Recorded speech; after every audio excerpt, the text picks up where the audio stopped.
ঈশ্বর মানুষ হয়েছেন, মানুষ এবার ঈশ্বর হবে। সামান্য কোটি বস্ত্র পরিয়ে ক্রুশে আরোপ করল যিশুকে।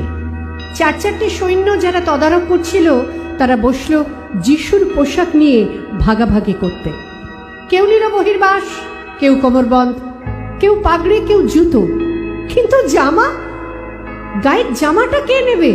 কি সুন্দর জামাটা, এক ফোঁড় সেলাই নেই কোথাও, সমস্তটা একসঙ্গে বুনে তোলা, বুঝি ওর মার তৈরি। কিন্তু জামাটাকে তো আর ছিঁড়ে চার ভাগ করা যায় না। এসো আমরা জুয়ো খেলি, দেখি কার বরাত খোলে। যিশু নিদারুণ যন্ত্রণায় বিদ্ধ হচ্ছেন, আর তারই ক্রুশের নিচে বসে জুয়ো খেলছে সৈন্যরা। নিপীড়িত মানুষের মধ্যে কাঁদছেন ঈশ্বর। আমরা সেদিকে দেখছিও না তাকিয়ে। কেখন ভোগ্যবস্তু আয়ত্ত করতে পারি তারই ফিকিরে বসেছি জুয়ো খেলতে। চরম মুহূর্তেও পাপীকে ত্যাগ করেন না যিশু।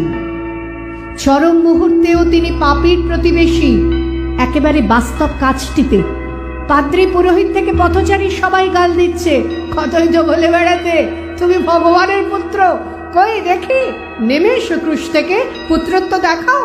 আবার বলা বলি করছে, যদি পুত্র হতো ভগবান নিশ্চয়ই ওকে ভালোবাসতেন, আসতেন সাহায্য করতে। যখন কেউ আসছে না, বোঝা যাচ্ছে ওর বাহাদুরি।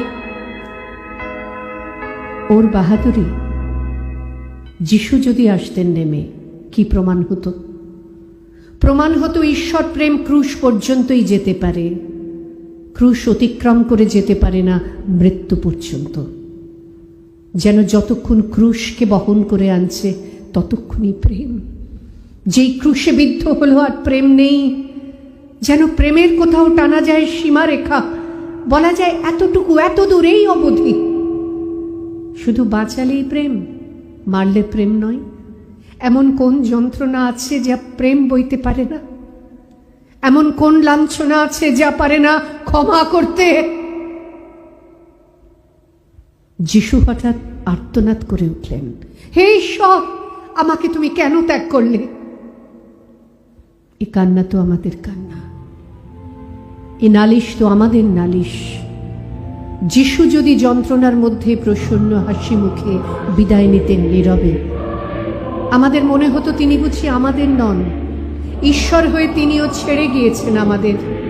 তিনি আর্তনাদ না করলে আমাদের কান্নায় তার কাঁদা হতো না, আমাদের রক্তে ঝরত না তাঁর বুকের রক্ত। মানুষ ঈশ্বরকে হত্যা করল, মানুষকে বাঁচিয়ে দিলেন ঈশ্বর।